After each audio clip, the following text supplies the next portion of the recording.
Haleluya, haleluya. Haleluya, haleluya. Dusubiremo haleluya, haleluya. Imana ishimwe cyane. Haleluya cyane. Dushimye Imana rero giye kimenye Dieudonné. Ndi kumwe n'umudamu wanjye Mukabucyana Josephine. Imana ihabwe icyubahiro. Mpagaze hano shima Imana ndi kumwe n'umumama, n'umubyeyi Mukabucyana Josephine. Imana yampaye ejo bundi kuri 20.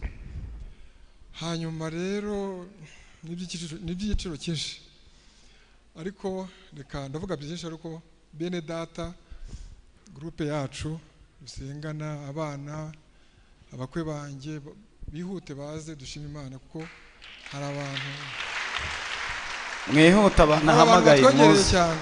Mugire hino abantu ahamagaye muze barigize nibaze, ariko njye gutungura Claude Ruzibiza famille muhaguruke. Ntabwo nashima Imana mutaje hano, kuko muri inshuti zanjye cyane kuva kera. Munyarutse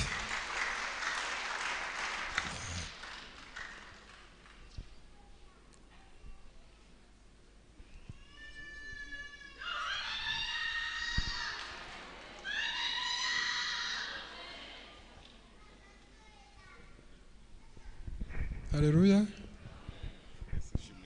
Bonjour Claude.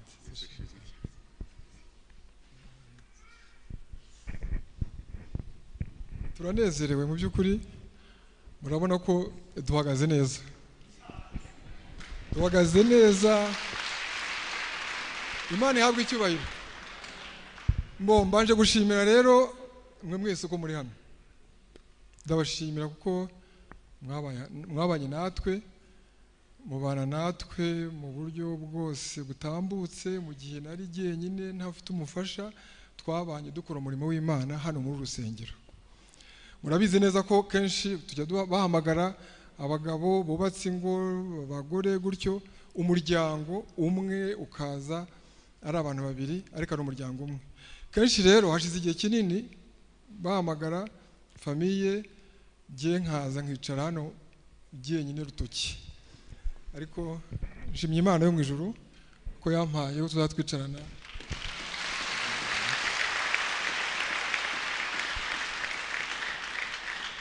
Habaye igihe kinini ndi kurera abana jyenyine, ubwo ndavuga papa na mama. Aba bavandimwe ndabashimira ukwabo, cyangwa se ndaza kubavuga ukwabo. Mu by'ukuri iyi famille mubona aha ngaha, hari uburyo umuntu abaho asenga, ariko bikaba no gukora ku ikofi kugira ngo mu by'umwuka n'umubiri bibe byuzuye neza, umuntu ahagaze neza. Siko bimeze?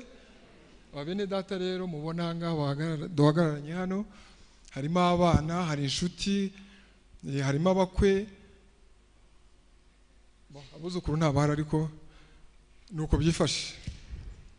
Rero ndabanza nshimire mwe mwese, numva byatunganye, mwikomera amashyi namwe ubwanyu. Hanyuma ndongera nshimire ubuyobozi bwacu, itorero rya DPR. Ndabanza nshimire mwarimu watwakiriye bwa mbere tumuhaye icyifuzo cyangwa se umushinga twari dufite. Yatwakiriye neza, atwohereza ku bayobozi bakuru, umushumba wacu nawe atwakira neza, birakomeza biratambuka bigera ku mushumba mukuru, umuvugizi, nawe atwakira neza, bigaruka hano kwa mwarimu. Dushimiye Imana rero ko byose byagenze neza mu buryo bukomeye. Mwakwibaza mutese impamvu yabiteye n'iki kugira ngo bibe kwa mwarimu bigere ku muvugizi. Uyu mugore wanjye ni umunyarwanda, ariko ni umubirigikazi. Umera Imana icyubahiro. Namutegereje kera, ariko ku itariki 20 Imana yabishyizeho kashe, ibishyiraho igikumwe. Murabona ko yanyambitse impeta, ikimenyetso cy'uko ndi umutware we, akambera umufasha. Yahagaze ku idarapo ry'u Rwanda imbere y'amategeko y'u Rwanda, arahira avuga ati jyewe ndi umugore wa Kimenyi, akambera umutware. Ndumva rero hari ibintu satani cyangwa se iyi si tujya tubamo ikatujegeze katuzunguza ariko ku itariki 20 Imana yatuhageje urukundo rwayo. Imana ishimwe cyane. Haleluya. Imana ishimwe cyane. Rero ndumva mu magambo magufiya uyu mucyara wanjye n'umuvuga butumwa. Haleluya. Haleluya. Imana ishimwe. Ndashima Imana cyane.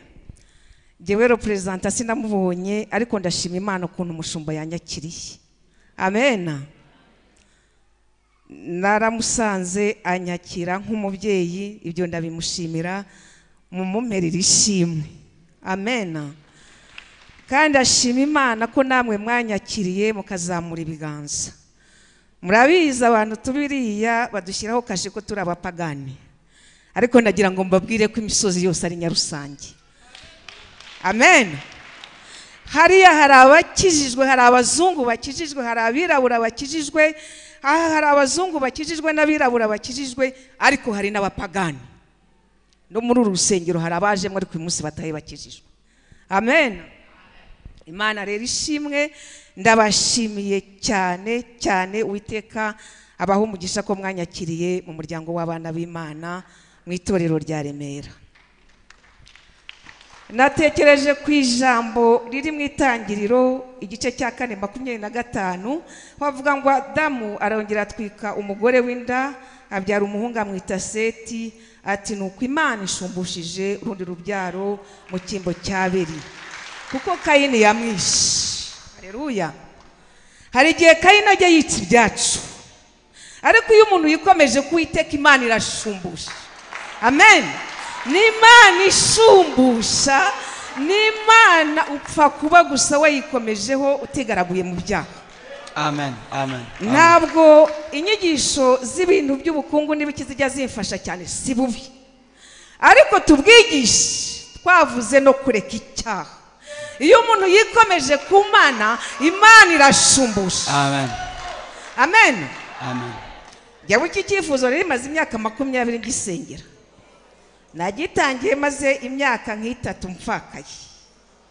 Ntabwo nari nzi ko nzahura n'uyu, nawe nibyo yanyuzemo. Ariko Imana irashumbusha. Ndabizi ko mubyumvise hari abibajije ngo ariko babanyaburayi baza kudedwana. Ntabwo ari ukudedwana, biri mu mugambi w'Imana. Imana ihimbazwe cyane. Murakoze cyane. Murakoze cyane. Ntabwo ari ukudedwana, biri mu mugambi w'Imana. Muduhe, mudusengere, mudushyigikire, niyo haba ibibazo n'ibyingo zose zigira. Amen. Kandi ntabwo kimenye ari ukujya i Burayi uko angana uko asize abana n'abuzukuru, yeka yuko bitamushimishije. Haranakonje, harakonje cyane, ubu twinjiye mu bihe bikonje. Ariko duhagarare kuri iri jambo ngo Imana imushumbusha Seti. Nawe wikomeje ku Mana ukaba hari icyo wabuze, Imana ni Imana ishumbusha. Murakoze cyane. Murakoze cyane. Muhereze Imana icyubahiro, muhereze Imana icyubahiro. Muyishimire. Murakoze. Mwasubira mu myanya ndumva musoje. Ego. Korari ababibyi muze muririmba indirimbo imwe mwihuse. Nta kibazo. Hanyuma korari ababibyi muririmbe dutanga amaturo y'ishimwe. Mwihute, amasaha yakuze, mwihute.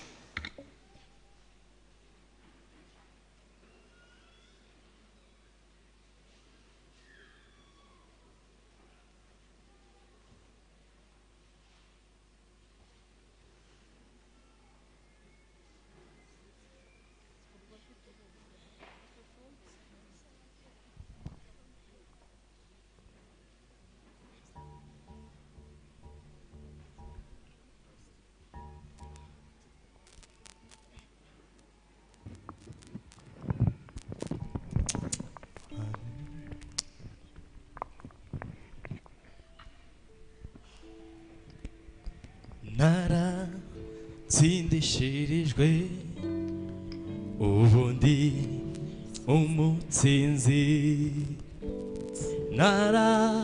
tsindishirijwe ubundi umutsinzi, sinkiri umunyamahanga, nahinduwe uwatoranijwe. Sinkiri umunyamahanga ku masezerano, nahinduwe uwatoranijwe. Naratsindishirijwe ubundi umutsinzi, naratsindishirijwe ubundi umutsinzi, naratsindishirijwe ubundi umutsinzi, naratsindishirijwe n'amaraso ya Yesu. Umutsinzi, sinkiri umunyamahanga, nahinduwe uwatoranijwe. Sinkiri umunyamahanga, nahinduwe uwatoranijwe. Sinkiri umunyamahanga, nahinduwe uwatoranijwe.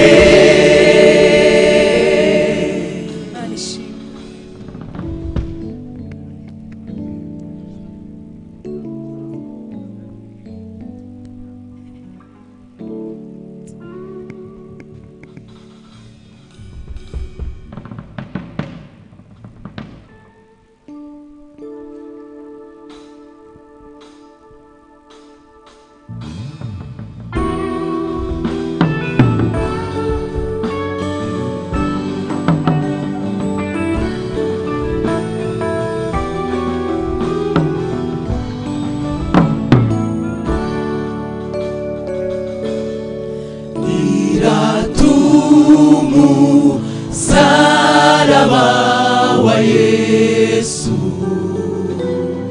kuko ari wo natsindishirijwe nawo, niho nageze imitwaro yanjye imvaho. Ku giti Gologota niho naboneye ibyiringiro bimbeshaho. Iratumusaraba, iratumusaraba wa Yesu, kuko ari wo honyine, kuko ari wo natsindishirijwe nawo, niho nageze imitwaro yanjye imvaho.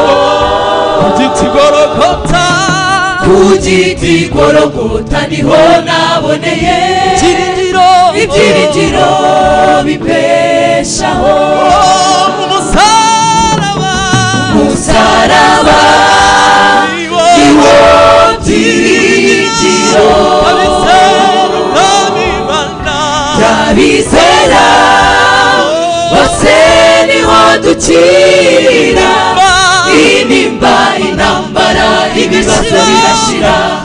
Umusaraba niho hari ubugingo buhoraho. Umusaraba niwo byiringiro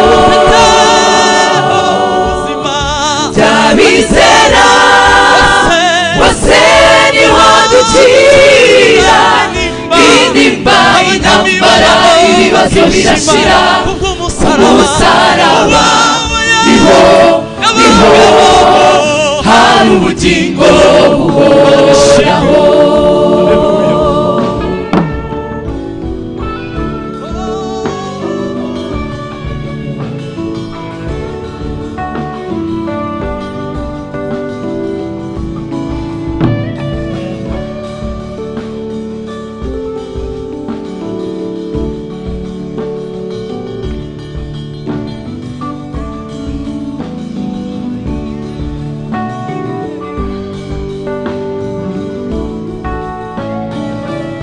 imirimo yakorewe ku musaraba niyo nsinzi yabera ibendera ryo kunesha ryazamuriwe i Nyabihanga ku manywa imirimo yakorewe ku musaraba niyo nsinzi yabera ibendera ryo kunesha ryazamuriwe i Nyabihanga ku manywa imirimo yakorewe ku musaraba niyo nsinzi yabera ibendera ryo kunesha ryazamuriwe i Nyabihanga ku manywa imibabaro wagize mu cunguzi niho twakuye ibyishimo amazi n'amaraso byo mu rubavu rwawe nibyo byatumaze inyota y'ibyaha mu mibabaro wagize mu cunguzi niho twakuye ibyishimo amazi n'amaraso byo mu rubavu rwawe nibyo byatumaze inyota y'ibyaha imirimo yakorewe ku musaraba niyo nsinzi yabera ibendera ryo kunesha ryazamuriwe i Nyabihanga ku manywa umusaraba niwo byiringiro by'abizera bose niho dukira inimba intambara ibibazo birashira ku musaraba niho hari ubugingo umusaraba w'umwami Imana umusaraba niho byiringiro by'abizera bose niho dukirira inimba intambara ibibazo birashira umusaraba niho hari ubugingo umusaraba w'umwami umusaraba niho byiringiro by'abizera bose niho dukirira inimba intambara ibibazo birashira ku musaraba niho hari ubugingo buhoraho ndagira ngo twese duhagurutse duhaguruke twese hamwe dusenge twumve ijambo ry'Imana twese hamwe duhaguruke reka nongere nsabe uriya mushumba avuye ku Kinamba mwatambuka mugasengera umwanya wo kumva ijambo ry'Imana musabira umugisha n'abatanze amaturo yishimwe hanyuma twumve ijambo ry'Imana.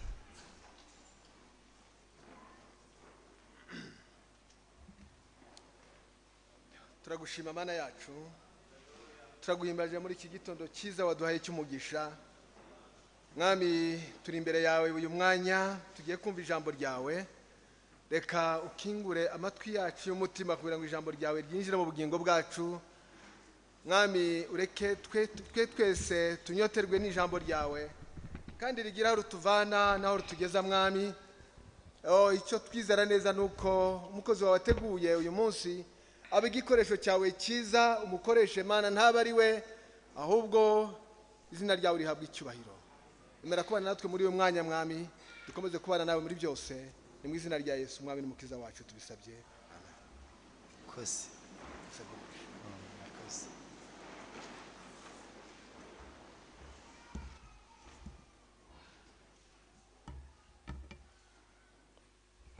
Mwiriwe, muraho neza. Yesu ashimwe. abo muri tribune y'icyubahiro nabaramukije. Yesu ashimwe. Murakoze. Nitwa Hategekimana Cyprien, umukristo mwene so. Yohana yaravuze ngo dusangiye amakuba n'ubwami no kwihangana biri muri Yesu. Nsengera i Nyarugenge, dusome ijambo ry'Imana mu rwandiko rw'Abaroma. Abaroma igice cya 8 umurongo wa mbere uravuga ngo nuko rero noneho abari muri Kristo Yesu ntateka bazacirwaho, kuko itegeko ry'umwuka w'ubugingo bwo muri Kristo Yesu ryambatuye itegeko ry'ibyaha n'urupfu. Kuko iby'amategeko yananiwe gukora kubw'intege nke za kamere yacu, Imana yabishohoje ubwo yatangaga umwana wayo afite ishusho ya kamere y'ibyaha kuba igitambo cy'ibyaha, icira ibyaha bya kamere ho iteka. Umurongo wa 4. Akodisi uyu murongo wa 3 ni mwiza cyane, ntago muwumvisha ukuntu ari mwiza cyane. Uravuga ngo kuko iby'amategeko yananiwe gukora kubw'intege nke za kamere y'ibyaha, kubw'intege nke za kamere yacu, Imana yabishohoje ubwo yatangaga umwana wayo afite ishusho ya kamere y'ibyaha kuba igitambo cy'ibyaha, icira ibyaha bya kamere ho iteka. Munumvira ijambo atari ryiza. Uvuga ngo ibintu amategeko atari gushobora, ibintu kamere muntu itari gushobora, Imana yarabishohoje ibisohoza muri twebwe ikoresheje Yesu. Haleluya. Uvuga ngo nta muntu wemerewe kuba imbata ya kamere y'ibyaha. Iyo uri imbata ya kamere y'ibyaha ubu ufite nyine ibintu byaciriweho iteka. Ubu bana n'ibintu byakatiwe bitagezweho, byaciriweho iteka. Umurongo twari tugisoma, umurongo wa 4 uravuga ngo kugira ngo gukiranuka kw'amategeko gusozwe muri twe abakurikiza ibya kamere y'umubiri, ahubwo badakurikiza iby'umwuka. Urumva ko gukiranuka kw'Imana nta Kristo Yesu ntago kwashoboka, ariko kubera gukiranuka kw'Imana kuba muri twebwe, kamere iticirwaho iteka ikajya hasi y'ibirenge byacu. Umurongo wa 5 niwo tugezeho. Uravuga ngo abakurikiza ibya kamere y'umubiri bita ku by'umubiri, naho abakurikiza iby'umwuka bita ku by'umwuka. Umurongo wa 6, umutima wa kamere utera urupfu, ariko umutima w'umwuka uzana ubugingo ukazana n'amahoro. Kuko umutima wa kamere ari umwanzi w'Imana, kuko utumvira amategeko y'Imana ndetse ntushobora kuyumvira. Erega burya abari mu butware bwa kamere ntibashobora kunezeza Imana. Dusubire mu murongo wa 6 uravuga ngo umutima wa kamere utera urupfu, ariko umutima w'umwuka uzana ubugingo ukazana n'amahoro. Haleluya. Umurongo turaganiraho cyane n'uyu wa 6. Runo rwandiko rwandikiwe itorero ry'i Roma, ariko uyu munsi handikiwe itorero ry'i Remera. N'umuntu w'umushyitsi wateraniye niwe Imana yandikiye. Paul ni umugabo mwiza cyane, njya ntekereza ko ari we mubwiriza butumwa wa 2 ukuyeho Kristo Yesu nyir'ubutumwa we butumwa. Paul niwe mubwiriza butumwa wa 2 mubo nkunda. Ariko muri kino gice cya 8 agerageza kuvuga ibya kamere. Kamere ubundi iryo jambo kamere nk'iyo bavuze ngo uriya muntu ni umunyakamere, baba bashaka kwerekana ko ari umuntu nyine uteye nabi, sibyo, udashobotse, ugoranye mu buryo busanzwe. Ariko iryo jambo nyine kamere nuko ikintu giteye. Noneho rero bavuze ngo iyo bigeze ku muntu bakavuga ngo uriya muntu ni umunyakamere, we yaberekanye ko ateye nabi, agoranye, ari umuntu udashobotse. Ariko hano baravuze ngo umutima wa kamere. Umutima wa kamere. Iyo Bibiliya ivuze umutima mu rurimi rwa Bibiliya, yo ntabwo ibivuze wa mutima w'inyama uyungurura amaraso, ahubwo ibivuze ibitekerezo. Iyo usomye hano mu bice 12 yaravuze ngo nuko bene data ndabinginga kubw'imbabazi z'Imana ngo mutange imibiri yanyu ibi bitambo bizima byera bishimwa n'Imana ariko kuyikorera kwanyu gukwiriye. Umurongo wa 2 uravuga ngo kandi ntimwishushanye n'abiki gihe ahubwo muhinduke rwose mugize imitima mishya cyangwa mugize ibitekerezo bishya. Imana mu bintu buriya yishimira muri Sipiriye, nge niko nitwa, yishimira guhinduka kwanjye kuruta ikindi kintu cyose. Imana yishimira guhinduka kwanjye, yishimira guhinduka kwawe kuruta ikindi kintu cyose.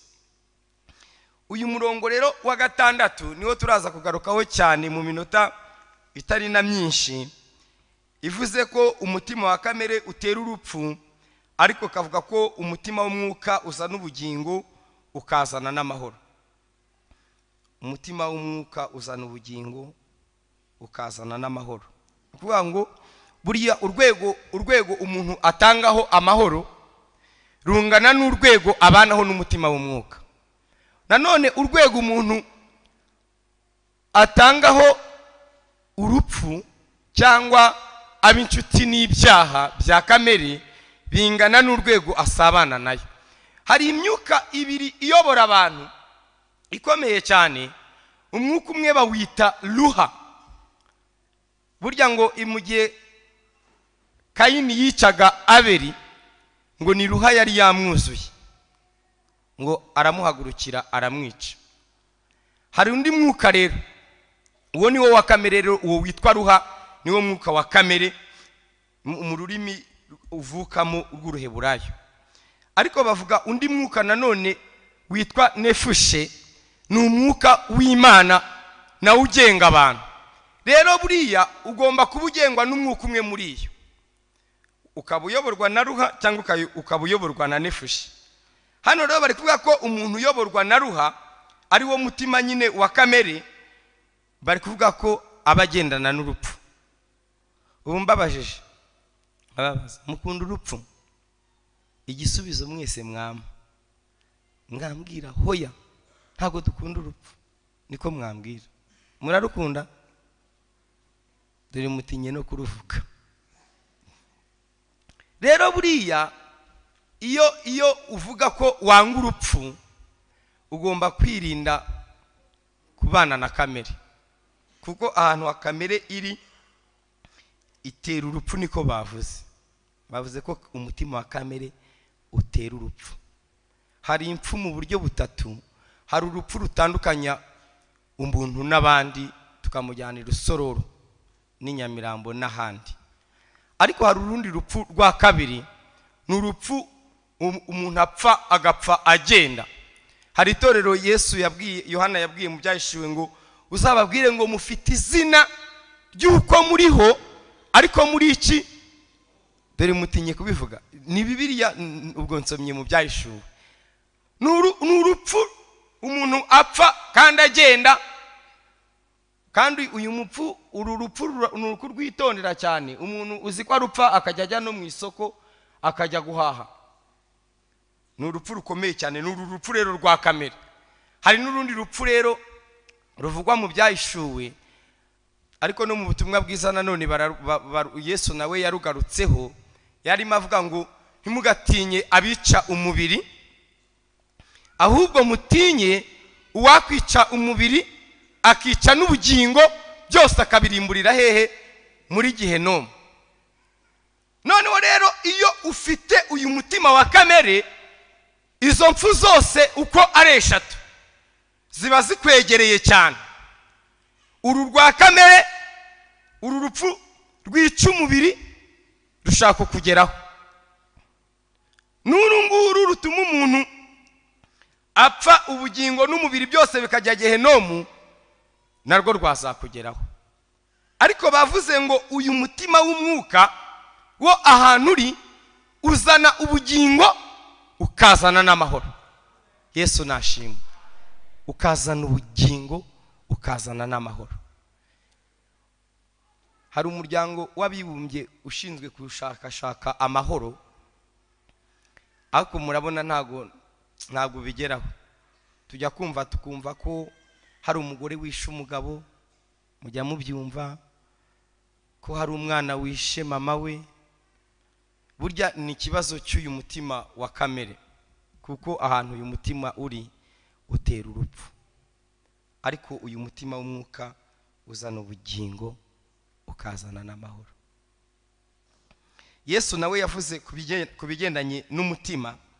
Mu nyigisho za Yesu yatanze yavuze ibigendanye n'umutima. Iyo usomye hano muri Mariko igice cya 7, biraza kudufasha cyane guhita tumenya icyo Yesu nawe ari kuvuga kuri uyu mutima utera urupfu. Iyo usomye hano mu gice cya 7 ku murongo wa 20, aravuga ati ibiva mu muntu nibyo bimuhumanya, kuko mu mitima y'abantu havamo imigambi mibi. Imigambi mwumvisha ahantu iba? Mwahumvishe? Iba mu mutima.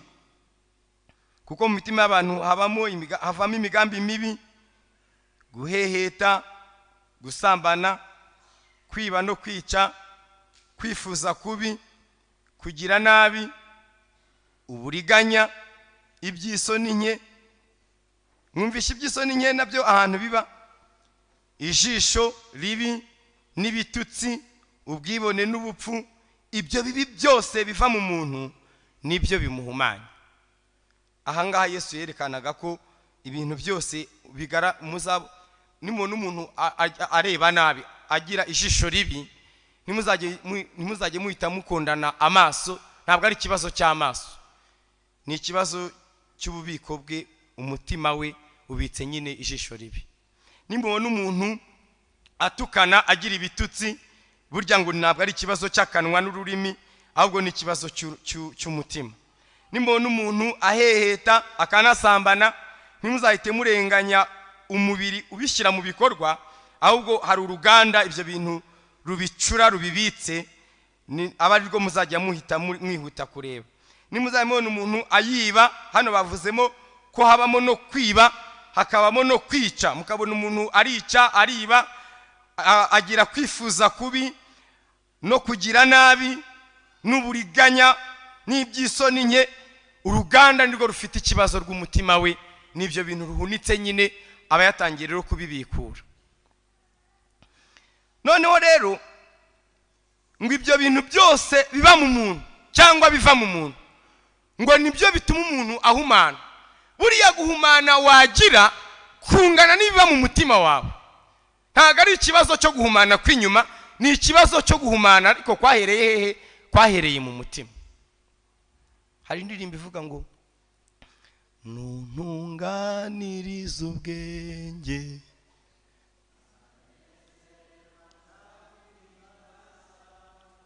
ari ku mutima wera, ndawushaka kurutaho. Urumva ko ntuntunganiriza ubwenge nzanezerwa ngire gute? Nguhimbaza. Ariko aravuga ngo ariko umutima wera utarimo kariya kavuyo kose, aravuga ngo ndawushaka kugira gute? Ndawushaka kurutaho, kuko uzana ubugingo, ukazana n'iki? Ukazana n'amahoro. Imitima yacu ni igitangaza. Imana yigenderere, Imana yisuri. Dawidi amaze kumenya ko ibibazo byose yagira biterwa n'umutima, hari isengesho yasenze. Yaba dufite umwanya natwe twari kurisenga, ariko yarasenze aravuga ngo Mana undeme mu mutima wera.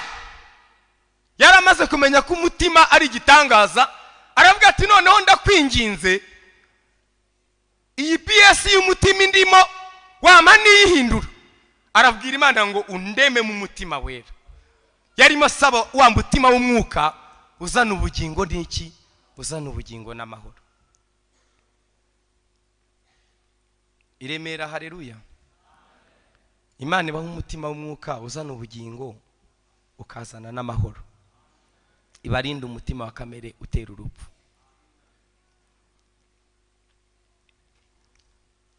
Hari ibintu rero hano bagerageje kuvuga biranga cyangwa bigaragaza umutima, ngo ugira ibyumba, ngo ugira ibyumba bine. Icyumba cya mbere bavuga ngo ni iby'umuntu azi n'abantu bazi, aho ngaho ni nko muri salo.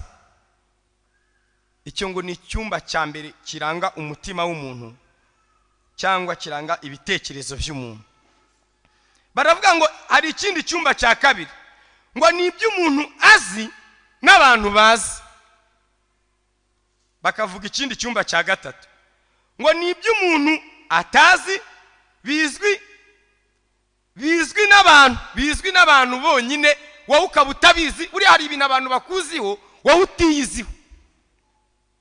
Icyo ngo ni ikindi cyumba cya gatatu. Bakavuga ikindi cyumba cya kane, ngo ni iby'umuntu atazi n'abantu batazi, bizwi n'Imana yonyine. Munumva ko umutima ari igitangaza. Bavuga rero indwara z'umutima. Baravuga ngo umutima ngo ugira indwara. Yeremiya yarabihanuye hariya mu bice 17 umurongo wa 9, yaravuze ngo umutima w'umuntu urusha ibintu byose gushukana. Aravuga ngo kandi uwo mutima nubwo urusha ibintu byose gushukana, aravuga ngo ugira indwara. Ugira iki? Ngo ugira indwara. Ngo kandi izo ndwara ngo ntabwo umutima uba wizeye ko wazikira.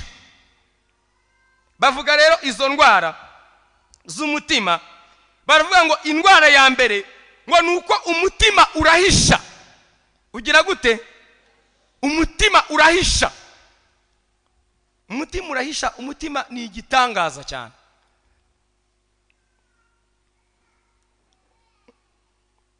Umutima urahisha. Hari abantu bitwa cyangwa mu izina umenya muri sangi bitwa abagibiyoni. Ariko abo nshaka kuvuga ntago ari mwebwe muraba aba ni abagidiyoni. Hari abandi rero bitwa abagibiyoni. Murabibutse? Abagibiyoni bakoze ikintu gikomeye cyane. Baragiye bajya basanga Yosuwa, baramubwira bati rero ngo baza bambaye imyenda yacitse cyane, ngo bafashe n'imitsima, ngo bafashe imitsima barayiteka irasha, ngo bayishira mu bintu by'ibihoho, ngo iragenda iruma iragwengera. Ngo barangije basanga Yosuwa, ngo baramubwira rero Yosuwa, turi abantu bavuye mu gihugu cya kure, ariko twumvishe ko Imana yabahaye icyo gihugu, none turabinginze mutugire abakozi banyu, mutugire abantu bari aho ngaho babana namwe. Noneho ngo Yosuwa niyamenya ko abantu mu muntu habamo iki cyumba cy'umutima kigira gute gihisha. Bibiliya avuga ngo abasezeranya amahoro, ngo arabasinyira ko bazabana amahoro, kandi arababisha baragombaga kurimburwa bagakurwa mu gihugu kugira ngo bagituremo, ngo abasinyira kubana n'abamahoro ngo atabisobanuje Uwiteka. Kubera ko bari baje muri uyu mutima ugira gute, muri uyu mutima uhisha. Abo twabanye mu iteraniro rya mbere, nari ndimo ndeba uyu mutima uhisha, nibuka umugabo umwenzi wari ufite umugore, akaba no muri korali ikomeye cyane, akora n'imirimo myinshi cyane. Noneho ngo aza kubona undi mugore, wowe ndamuzi, ntago ari uwo numvise, ndamuzi, nushaka uzaze nkwereke ku kazi ke ahantu akorera, harahari, ariko sinzahakwereka, ariko ntanakwereka ko ikintu si yakoze kizwi. Yabaga mu rusengero rumwe rukomeye mu nsengero ziba muri uyu mujyi, akaba no muri korali ikomeye cyane ku mudugudu umwe ntashatse kuvuga. Noneho yarabaga muri korali ya mbere yo kuri iryo torero, noneho umugore akaba mu yindi korali nk'iya gatatu niba atari ya kanahari. Noneho aza gukora ikintu kirantangaza. Ndabyibuka bakoze igiterane njyayo, nsanga yanakoze protokole, aranyicaza hakajya tubwira karibu cyane, turanasangira muri iryo teraniro twarasangiye. Ariko ikintu cyantangaje kuko uyu mutima ngo ugira indwara ikomeye cyane yo guhisha. Nicyo ndimo mbabwira ko umutima uhisha. Noneho muri icyo cyumweru akaba ngo yari amaze iminsi afite umugore wundi yungutse hafi yo ku kazi nawe w'umukire. Noneho akajya agenda akatera y'imibyizi ariko akajya no mu rusengero no ku mugore we. Ubu tugira abantu bakora imibyizi kwa Satani, kandi umubyizi w'ubuntu nta muntu wawanga. Imana nayo ntago wayiha umubyizi ngo iwange, izemera yemere. Nerutse no kwibaza impamvu tugira abantu baba mu nsengero ariko bakagira n'indi mibyizi ku ruhande mu byaha kwa Satani. Sanga ni ikintu gikomeye cyane twazaganiraho ikindi gihe, nuko imibyizi mwagombaga kumara kwa Satani mwaje mutayirangije. Buri ibyaha wagombaga, amacupa wagombaga kuzanywa yose ntabwo waje uyamaze. Noneho rero iyo uje ntumenye kubana n'Imana no gusabana n'Imana, ntumenye kugurana no kuguranisha, ngo kamere ijye hasi itsikamirwe ibangamirwe, iyo mibyizi uyikorera mu rusengero.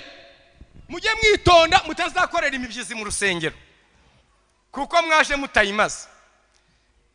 Kandi hari umwanzi uhora ukurikira ubugingo bwacu. Iyo rero uje mu rusengero ntuguranishe ngo ibya kamere ubisige kwa Satani, ukurikira iby'Imana ufite umutima umwe. Hari igihe iyo mibyizi usigara uyuzuza bano mu rusengero, bano muri korari. Uwo mugabo rero ikintu cyaje kumubaho, yahise acomekana n'uwo mugore, akajya ajyayo akabayo, akaba niwe, akajya no mu kazi, akaza no muri iyo korari. Ntabwo nshaka kuyivuga, mwihangane. Ibiri mu bitekerezo nyine n'ururimi ruba ruyegereye, ariko sinshaka kuyivuga. Ahubwo Imana imfashe mutayimenya. Noneho icyaje kuba rero muri icyo cyumweru cyabayemo igiterane, nibwo yahise icyo yumva igiterane cyabaye ari ku cyumweru, nko kuwa mbere nko kuwa kane ahita ajya gukora umurenge. Babwira mama kanaka batuzi ko tubonye papa kanaka yaje mu murenge. Murumva ukuntu umutima uhisha. Iyo ni indwara ikomeye cyane y'umutima. Umutima urahisha. Mwawumvishije aho umuntu ahisha umuntu ko azajya mu murenge bararanye, yaraye mu rugo, ntabwo yari yaraye mu rugo, buracajya mu murenge, umugore atabizi kuko umutima urahisha. Nangiye kubabwira ikintu, mbariza uwo muntu uti umutima wawe ni ibiki ujya uhisha? Kutamubajije maze uti umutima wawe uhisha iki?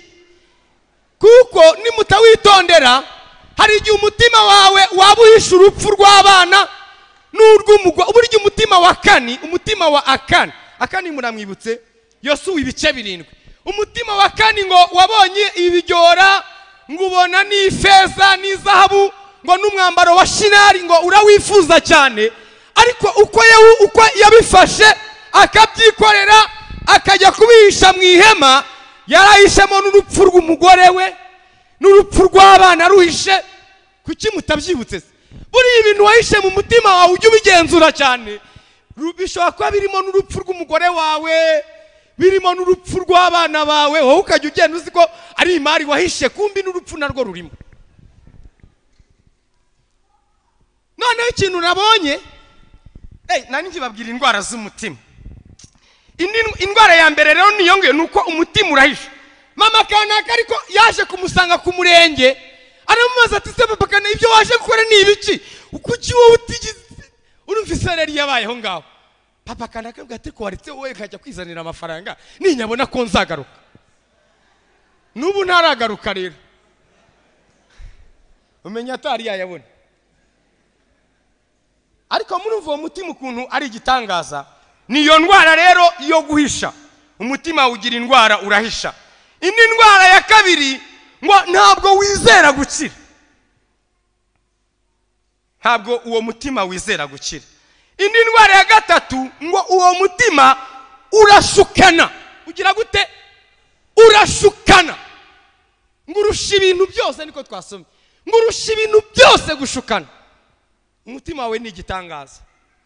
uyu mutima ushukana niwo hari umuntu witwa Hamani. Hamani muramuzi?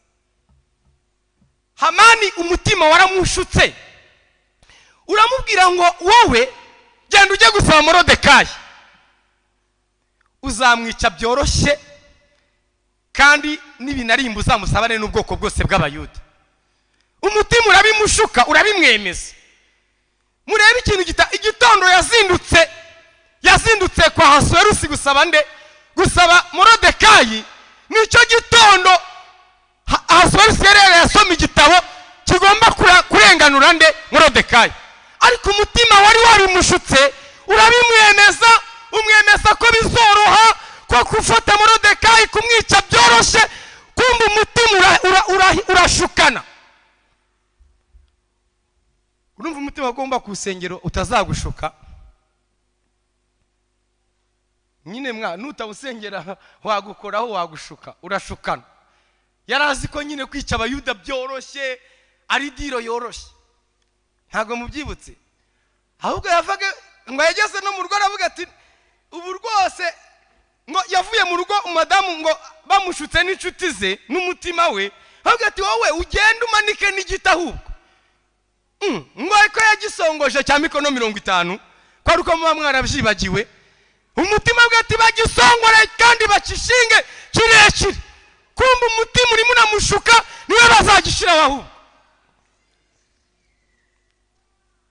Abanyarwanda bagira utugani dutangaje ngo urucirane rukajyana ndi, sinshaka kugaca.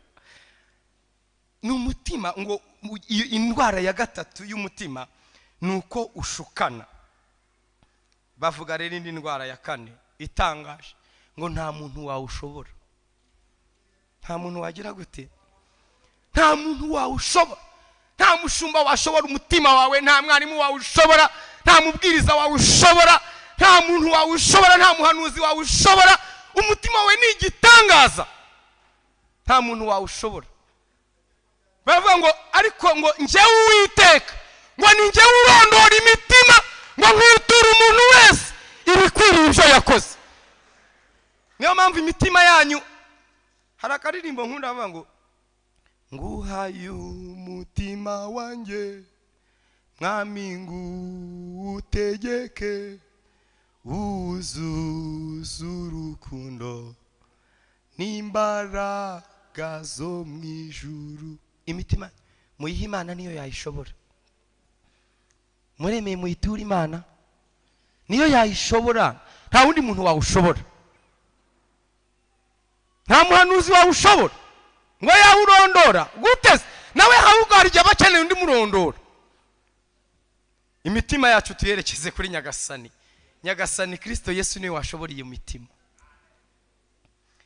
Noneho rero kugira ngo tutajarajara mu magambo, ngiye kubabwira kamere nibura ibitekerezo bibiri bya kamere.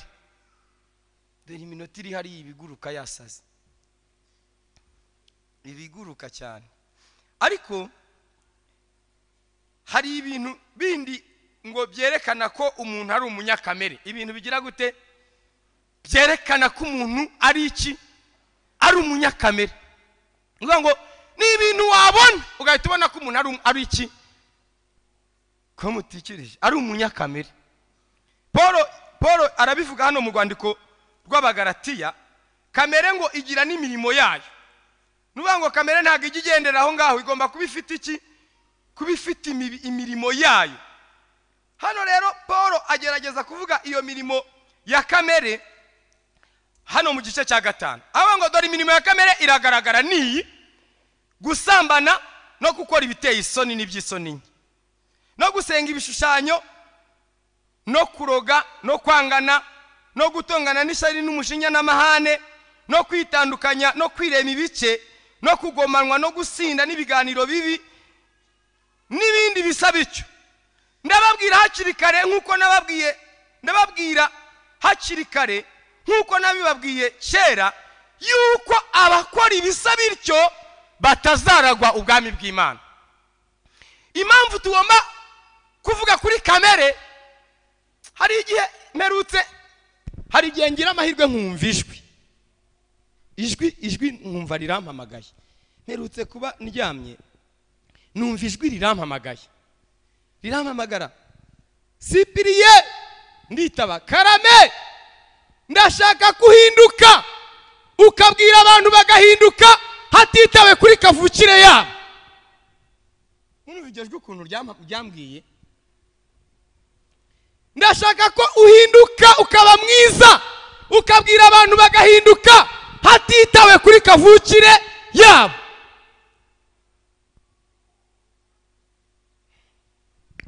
Hari igihe nyine umuntu kamere yo kamye yagize imbata, murankurikiye, noneho akatubwira ngo ngewe niko nteye, nukumeze kandi ukumeze niko niwacu tumera, mumeze nabi.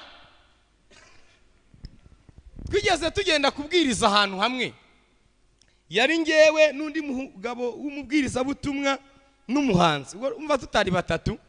Kuri iryo torero twasuye twasanze hariyo umwarimu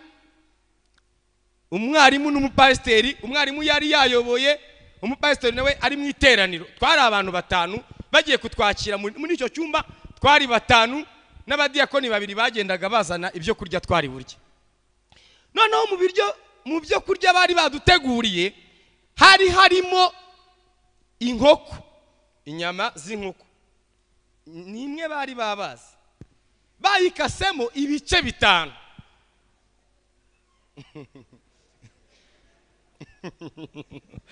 Ubuze ikintu umusetse se buriya muhise muvuga se yarazibaze, yazimenye gute?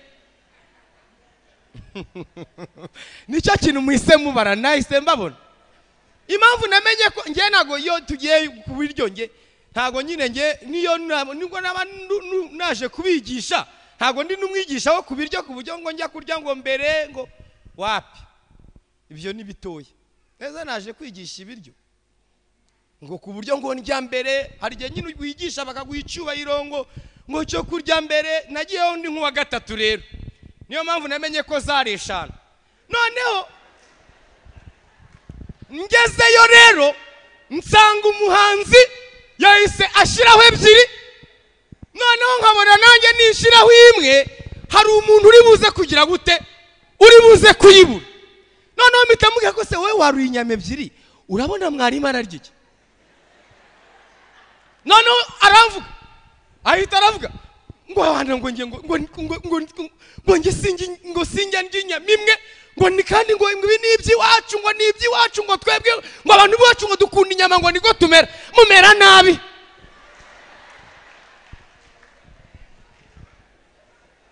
None se warura inyama zose abandi b'inyuma zawe bazibure, barya isosi nayo wanayimaze, kimwe niba ari ingigenwe cyangwa unayireke nutarya inyama rimwe urabiki.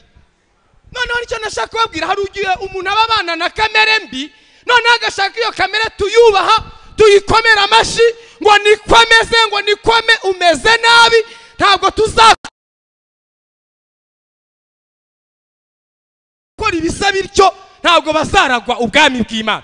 None wowe tubakubona ufite ibintu bitazatumura uraga ubwami bw'Imana, ngo tubikurekere tubikomera amashi, ngo umushinya wawe ngo nuwiwanyu, ngo na mama wawe ngo niko ameze, ngo naso ngo niko avuga, nyine muvuga nabi.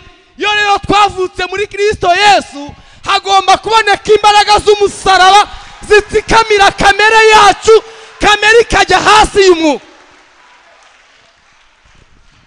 ngo tuyikubahire, ngo uyu mushinya ngo ngiye ngo niko mera, ngo niko mvuga. Nyine uvuga nabi, hinduka kuri icyo kintu cyo kuvuga nabi.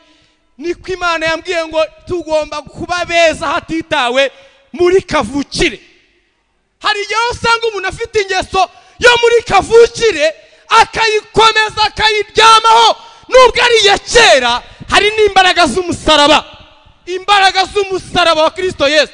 Twasomye ngo ibyo kamere n'intege nkeya by'imibiri byananiwe gukora, ngo Imana yabishoje ubwo yaduhaga umwana wayo. Mwise mundakarira, kamere yawe tuyikomera amashi, kuvuga nabi tubyubahe, ngo ni kuvuga, nyine uvuga nabi ngo niko avuga, uvuga nabi, ibyo bintu bireke.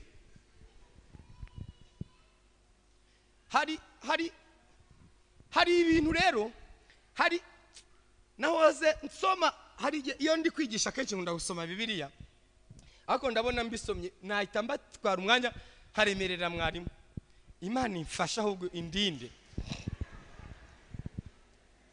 Ariko icyo nshaka kubabwira, iyo ubana na kamere, uri inshuti na kamere, waromatanye na kamere, murankurikiye neza, hari igihe kamere yawe cyangwa imyitwarire yawe idahwitse igira ibyo ikuvutsa.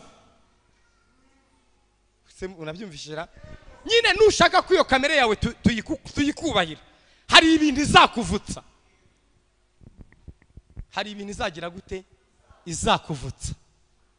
Hari umuntu wari ufite kamere yo kwivumbura, ariko wowe nanjye namaze igihe kinini wagira ngo ni umwigishwa we, ubu nari agahungu kabi kivumbura. Yesu Kristo we, hari abantu twabanaga bo barabizi, uwitwa Jean Pierre n'uwitwa Alphonse Mbabazi na Nsanzamahoro Felix, twabanaga mu nzu. Noneho rero bakatebya, bakaba baguserereza, kati akuvuka kure, atuvuka kure we, ati hari ahantu hose. Noneho simenye ko nari ntaramenya kuganira, nkahita nivumbura karara ntariye. Uko ni ukwivumbura. Iyo kamere yo kwivumbura rero nayo ni kamere, kwivumbura nayo ni kamere. Ariko Imana ifite imbaraga. Muzi ikintu cyaje kunyiza se? Ndashaka kubereka iyo kamere yo kwivumbura hano muri Bibiliya nuko mbahaye ako kagero. Hari umuntu rero witwa Namani, murayifata mu mutwe? Namani umugaba w'ingabo z'Isiriya, yari umutoni kuri shebuja n'umunyacyubahiro. Niwe Uwiteka yaheshaga kunesha iyo babaga bafite intambara. Ubwo sinagire gusoma se Abami ba kabiri ibice 5, simvuye gusoma, sizomye 200 ya mbere. Ariko ngo ikintu cyaje kuba, Namani yagombaga kujya hehe? Yagombaga kujya muri Israheli, akibira muri Yorodani kangahe? 7. Yamara kwibira muri Yorodani 7, agakira gahumanuka. Elisa rero amutumaho umugabo we, genda mubwira ajye muri Yorodani 7, aravama ahumanutse. Namani akaba umugabo w'ikiburi rero wivumbura cyane. Ahita amubwira ngo genda umubwire ngo iwacu hari inzuzi zikomeye, hariyo Abana, hariyo na Fapa, izo nzuzi zacu zikomeye, yo nzijyamo ntago nari guhumanuka. Mugende mubwire ngo ntabwo ngiyemo. Biravuga ngo arikubita, ngo agenda arakaye cyane. Ntago mwari mwabisoma? Noneho rero njya gucira iyo kamere yanjye yo kwivumbura, narimo nsoma ayo makuru. Buri ijambo ry'Imana ni ryiza cyane. Ngeze ku murongo niba ari wa 7 niba ari wa 5, uvuga ngo agenda yivumbuye cyane. Numva nk'igitoroshi kinini cyane kiramuritse, cyangwa ngo nawe ni kumese, nawe ni kumese, nawe ni kumese. Najya kuharenga nkomeze indi mirongo, humva icyo kizwi, nawe ni kumese, nawe ni kumese. Mpitamenya ko nagowe ndindushyi yo kwivumbura n'amahane n'utujinya. Ubu rero twaragiye ko mutampereye Imana icyubahiro. Iyo ukize kamere, ubu ukize ishano, ubu ukize icyago. Iyo rero ukomeje kubana na kamere, murankurikiye neza, ukaba umuntu ubana na kamere, uri inshuti na kamere cyane, ikintu kizakubaho gitangaje. Uzaba umuntu ushoboye ariko udashobotse. Iryo ntago mwahita muryumva kakanya.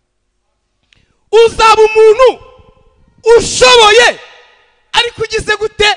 Ariko udashobotse. Uzaba umugabo ushoboye urugo ariko udashobotse mu rugo. Ubu mudamu ushoboye mu rugo ariko utagize gute? Udashobotse.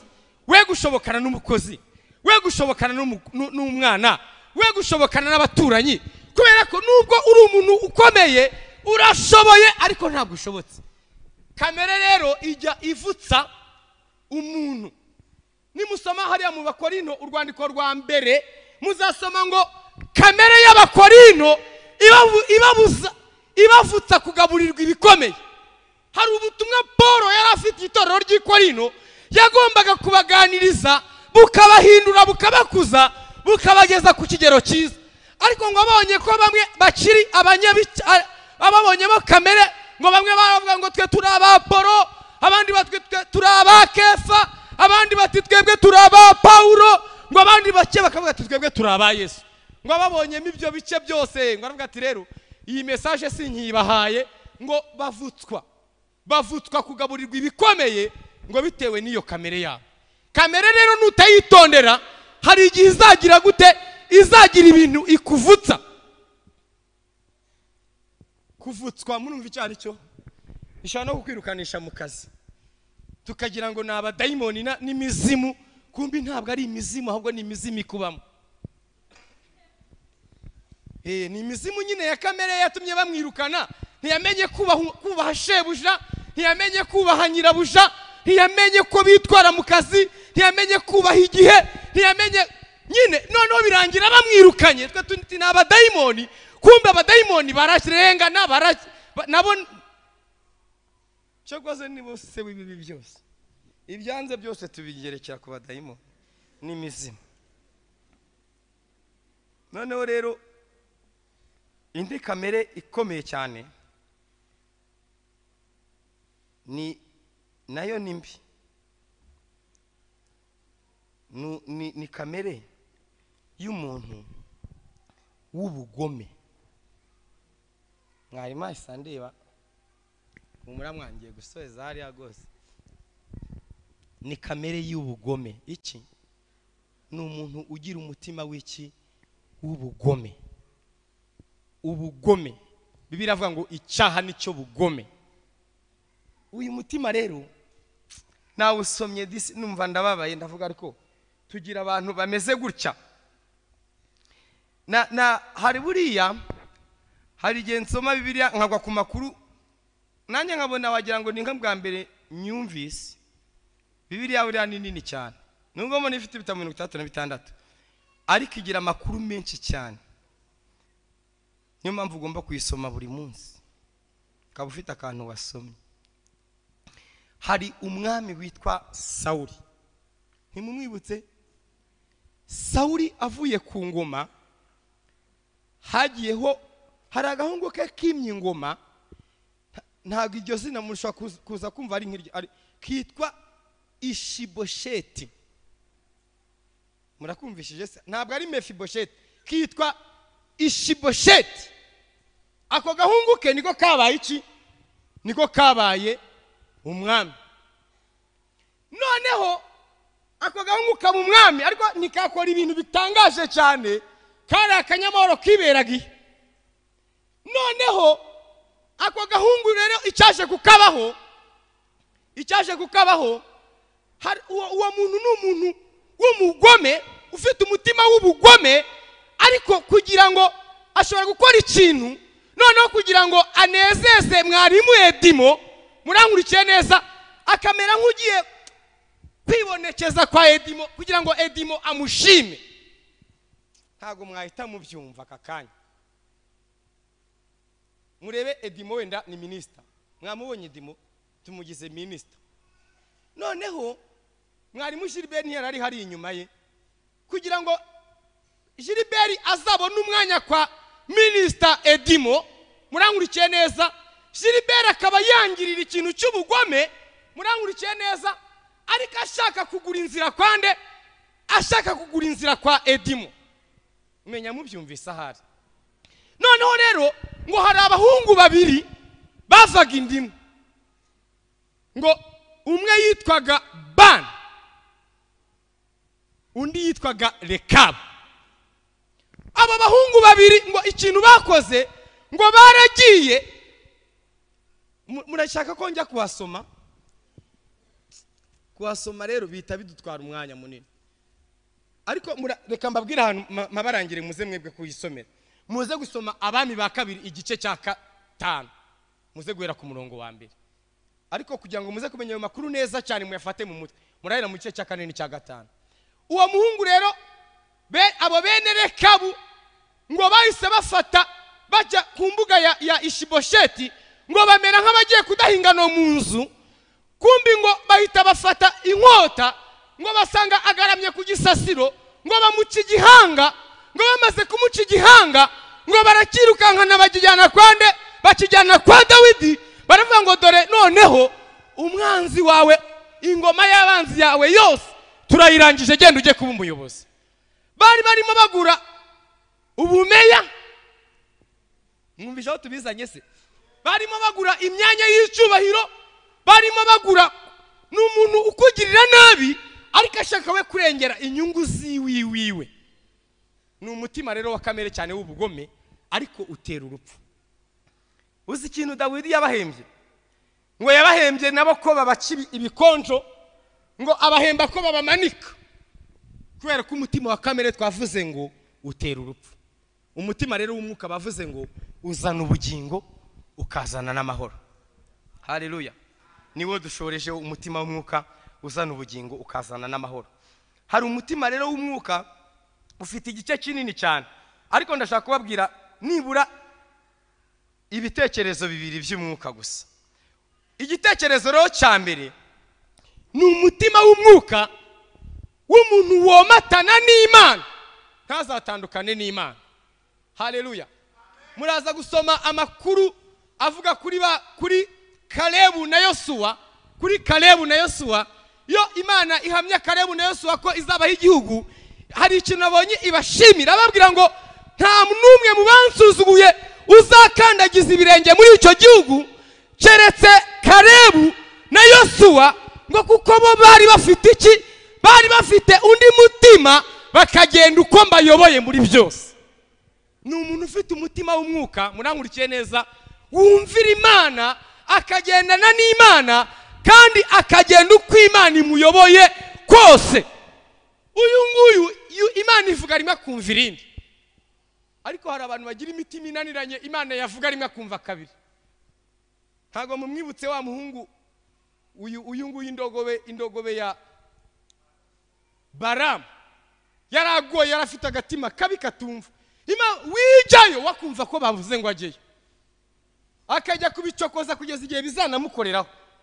Ariko Kalebu na Songo bari bafite umutima wamatanye n'Imana, ubana n'Imana, udatandukana n'Imana. Ni umutima w'umwuka rero uzana ubugingo ukazana n'amahoro. Ikindi gitekerezo cy'umwuka nakunze cyane ni umuntu nakunze cyane witwa Enoki. Enoki ngo yarafite umutima w'umwuka ngo ugendana n'Imana. Ntago mumwibutse ngo yagendanye n'Imana imyaka 365, imyaka 365, ngo bakagendana ntave ku Mana, Imana ntimuveho, ngo bakagendana. Ni umutima warundukiye mu Mana. Ni umutima rero umwuka uzana ubugingo ukazana n'amahoro. Mureke twubike imitwe dusenge. Ararekwa ntashira, kandi umenya ibyo nibwira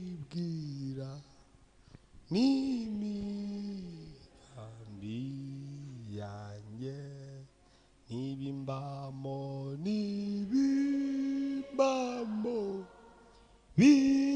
binyanduza bikangira imbohe, n'ibimbamo binyanduza bikangira imbohe. Ndondolela uyu mutima niwo ushobola, garagaza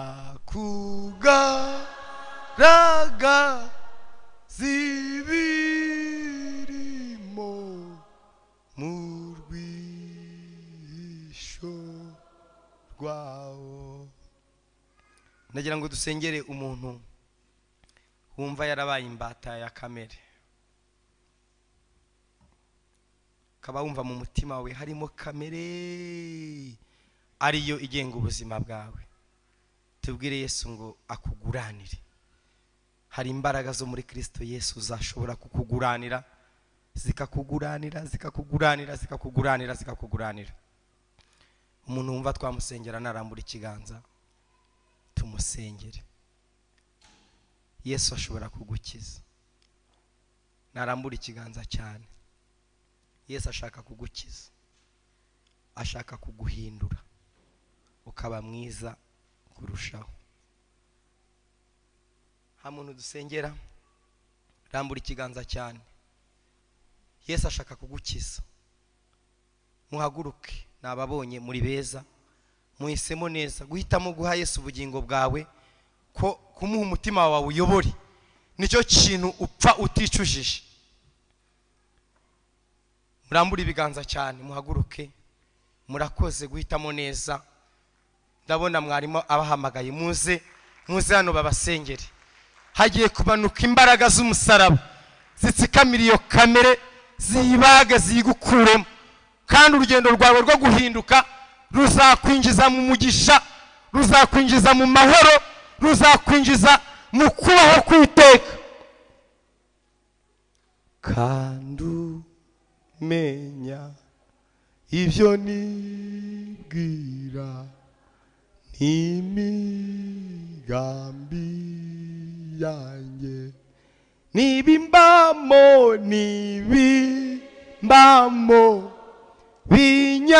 binyanduza bikagira imbohe. Ndasaba mwarimu wacu, umushumba wacu adusengere, noneho natwe itoreraniro twese turaza guhita duhaguruka kugira ngo twishire Imana. Nawe uha Imana umutima wawe, uyibwire iguhindurire, uyibwire za kamere zose zikubata zikugira imbohe, Imana izigukize. Twese duhaguruke, noneho mwarimu arasengera aba, natwe hita dusengera, nanjye ndahita nsabira abarwayi umunota umwe duhite dusoza. Twese duhagurutse, buri muntu wese abwira Imana uko yumva ijambo ry'Imana rimwemeje bijyanye nuko rivuganye nawe, abari kusenga. Mana, mu izina rya Yesu, aba bene data kubw'ijambo ryawe, kandi ijambo ryawe niryo umuntu yireberamo akimenya. Umuntu arireba akimenya. Iyo turyumvise ritubwira uko turi, ariko kandi rikanatubwira uko dukwiriye kumera. Aba bapfukamya kubw'ijambo ryawe turabasengeye mu izina rya Yesu, turabasengeye mu izina rya Yesu. Imana ibababarire uko bayobowe na kamere. Imana ibeze rwose ibatunganye, ariko kandi ubugingo bwabo bumurikirwa n'umucyo wa Yesu, bumurikirwa n'umucyo w'agakiza, bumurikirwe n'ijambo ry'Imana.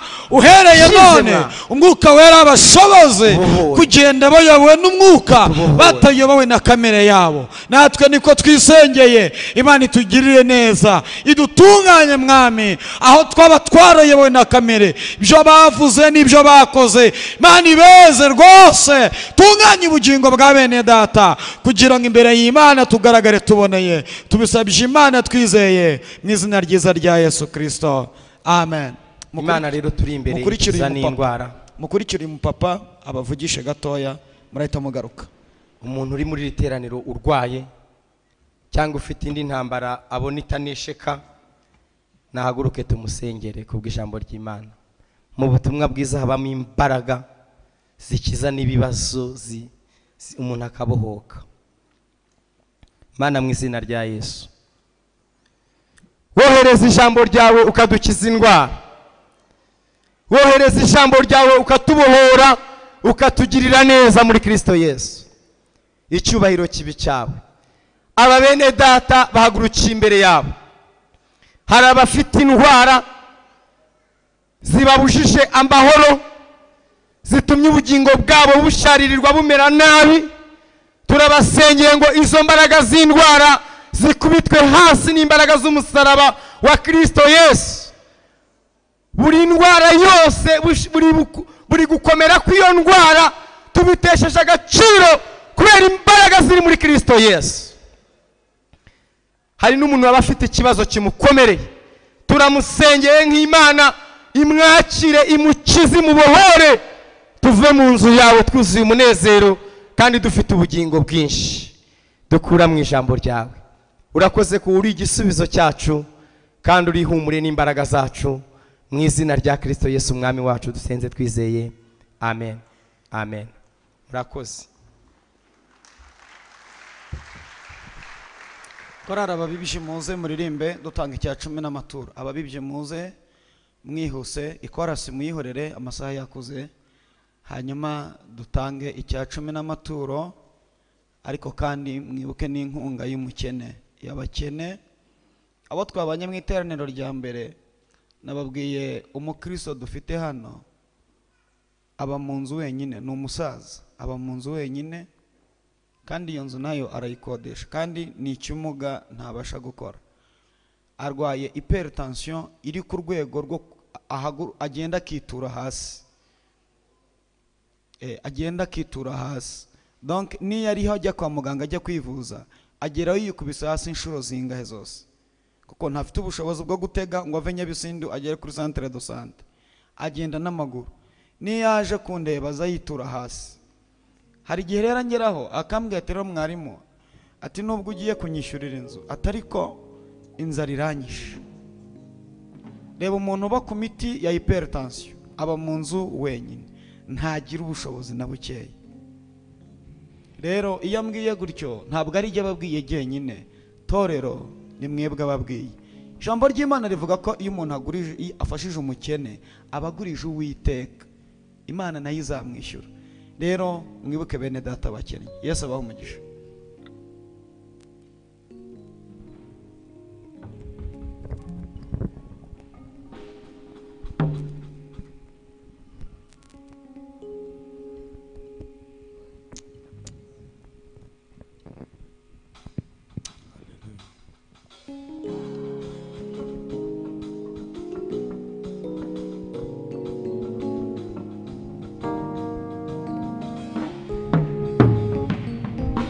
Oh, hallelujah.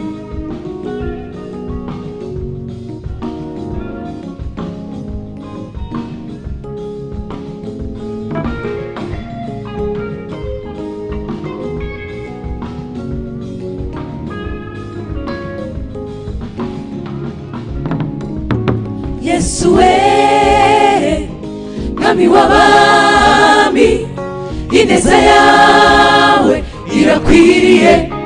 Yesu we, Yesu we, mwami w'abami, ineza yawe irakwiriye. Oh Yesu we, Yesu we, mwami w'abami, ineza yawe irakwiriye. ubwiza bwawe, Yesu, mwami w'abami urahebuje. ubwiza bwawe, Yesu, mwami w'abami urahebuje. ubwiza bwawe, Yesu, mwami w'abami urahebuje.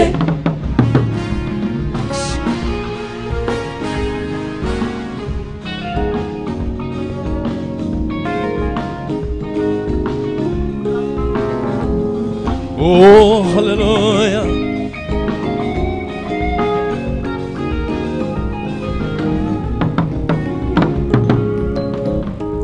iyo upfumbatuye ikiganza cyawe uhaza kwifuza kw'ibyaremwe byose, ni wowe mutima utera imbaraga, kandi ni wowe mazi amara inyota. iyo upfumbatuye ikiganza cyawe mwami we uhaza kwifuza kw'abatuye isi bose, ni wowe mutima utera imbaraga, kandi ni wowe mazi amara inyota.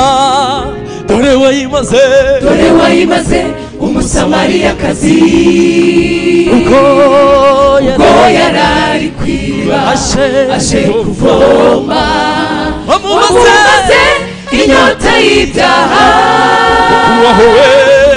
waho wese nazagira inyota. Oh Yesu we, Yesu we, Mwami w'abami, ineza yawe irakwiriye. Yesu we, Yesu we, Mwami w'abami, ineza yawe irakwiriye. ubwiza bwawe Yesu, Mwami w'abami, urahebuje.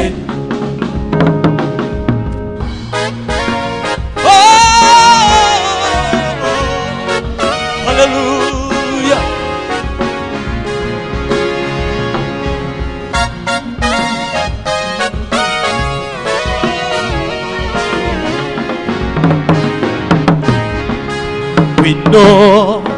Wino aragushaka, Wino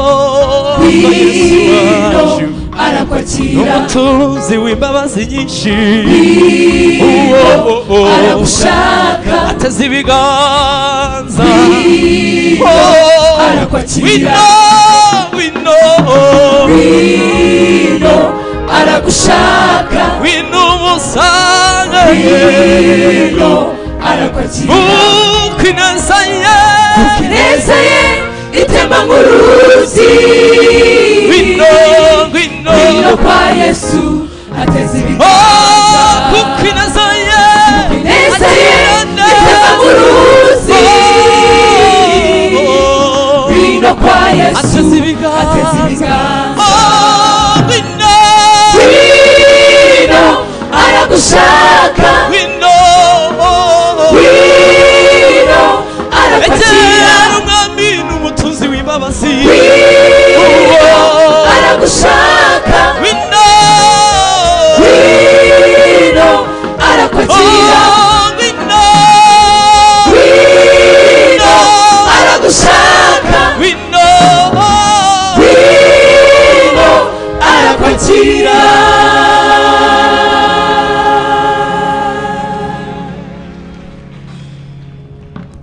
Barakoze korali ababibyi. Tugeze ku musozo w'iri teraniro. Reka tubagezeho amatangazo makeya ahari.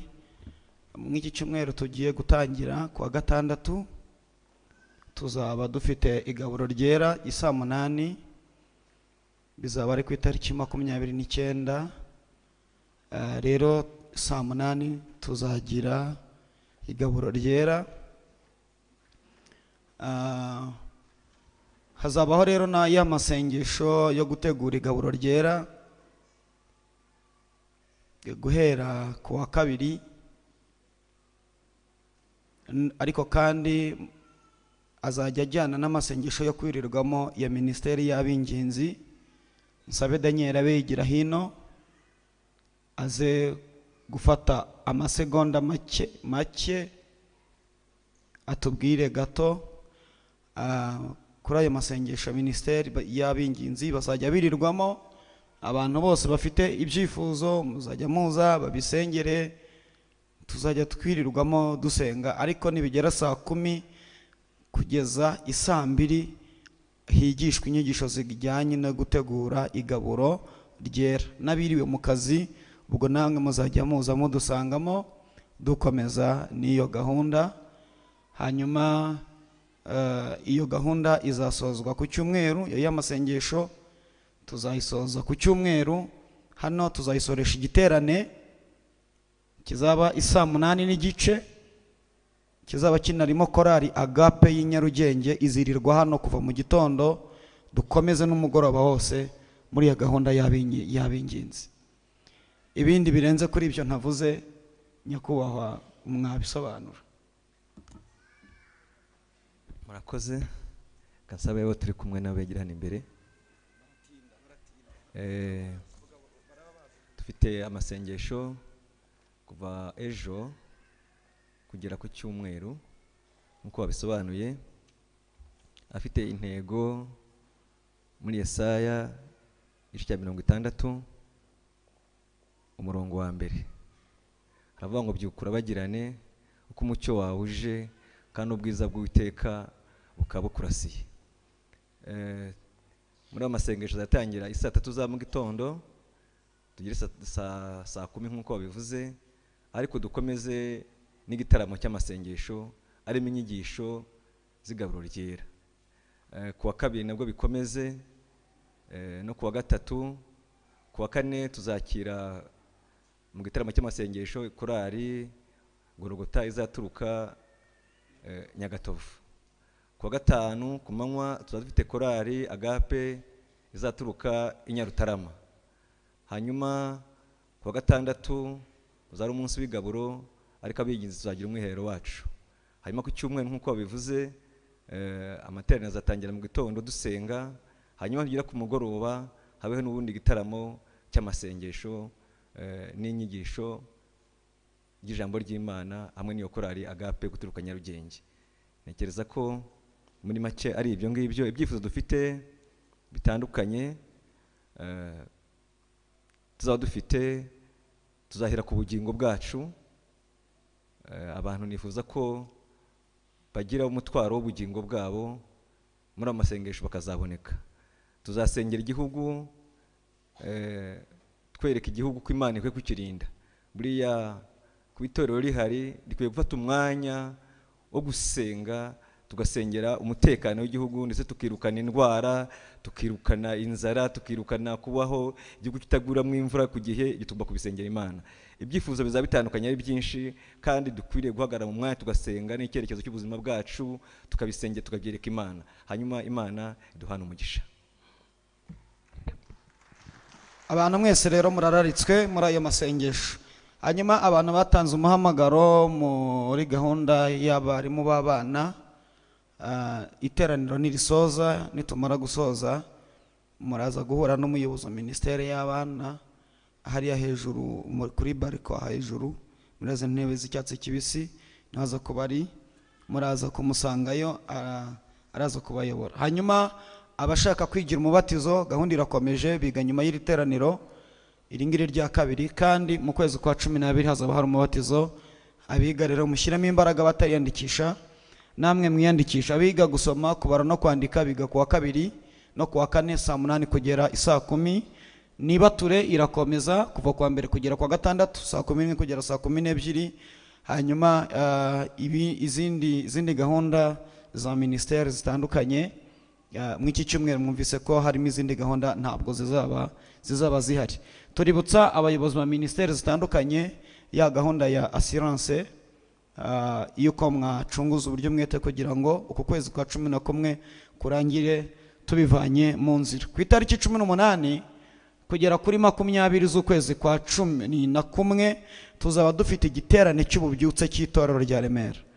Hazaba hari igiterane, izaba ari iminsi 3, kuwa gatanu, kuwa gatandatu no ku cyumweru. Rero tuzaturangajwe imbere na korali Erayon. Rero ntabwo ari icya korali Erayon, ni igiterane cy'itorero. Rero abantu mwese mubitegure ntimuzaburi. Reka nsabe uyu muntu witwa Uwizeyimana Donatien wa hano i Remera na Uwase Josiane batambuke. Bashobora kuba bataje ahari ngira ngo. Reka nsabe uwitwa Muzungu Daniel na Mbishimirimana Filote nabo biremera, nabo bazi. Mutambuke hano imbere, muze hano. Hanyuma reka nsabe uwitwa Nsengiyaremye Dismas na Mukamubirigi Didasienne. Dismas wa Gihogwe, hanyuma na Didasienne wa hano i Remera.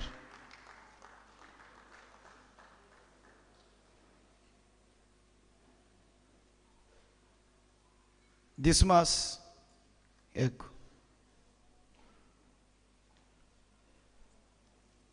Dismas na muhagarare hano mwebwe muhagarare hano.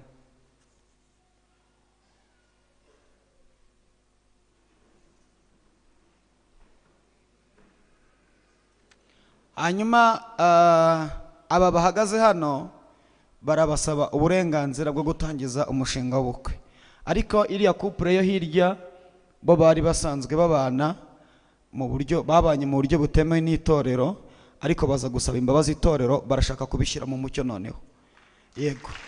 Hanyuma aba rero bandi bahagaze aha barasaba uburenganzira bwo gutangiza umushinga w'ubukwe. Niba nta mpamvu mufite zatuma umushinga udatangira, murarambura ibiganza mubaho uburenganzira. Imana ibahe umugisha mu izina rya Yesu. Musubire mu myanya yanyu. Ariko abacuranzi sinzi ahantu mwagiye, abacuranzi sinzi ahantu mwagiye rwose, ntabwo nzi ahantu mwagiye. Ubundi iyi gahunda yagombye kuba irimo umuziki. Mwicare, ubutaha bazabikosora. Turabasengera mu kanya, turabasengera mu kanya. Umuntu uyoboye minisiteri y'abaririmbyi atuvugishirize bariya bantu, uriya murya w'inanga turawukeneye. Hanyuma nababwiye ko turi kumwe n'umuryango w'Abagidiyoni. Reka nk'umwanya muto umuntu waje abayoboye, hanyuma aze mwihangane mufate iminota mike, amasaha yaducitse, hanyuma dusoze.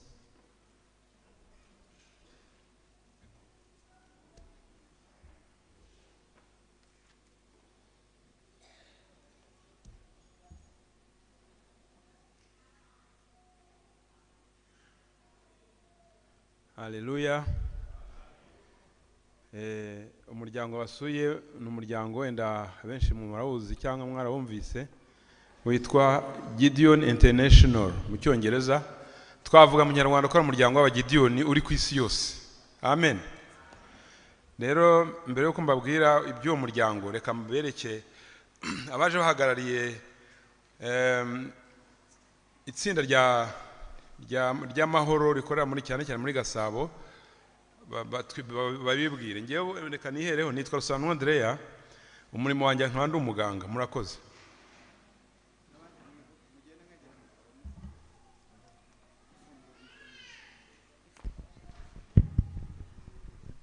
N'umutware wanjye nge nitwa Ingrid Rusangano.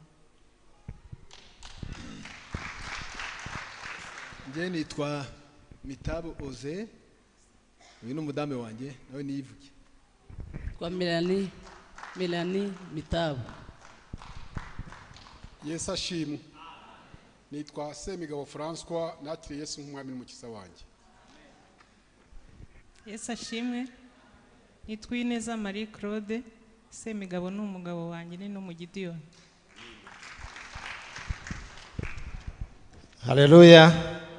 Nitwa Nsengiyumva Jean Bosco, uyu ni madamu wanjye Mukahirwa Angelique. Shimwe. Amen. Nsengiyumva Jean Bosco n'umutware wanjye.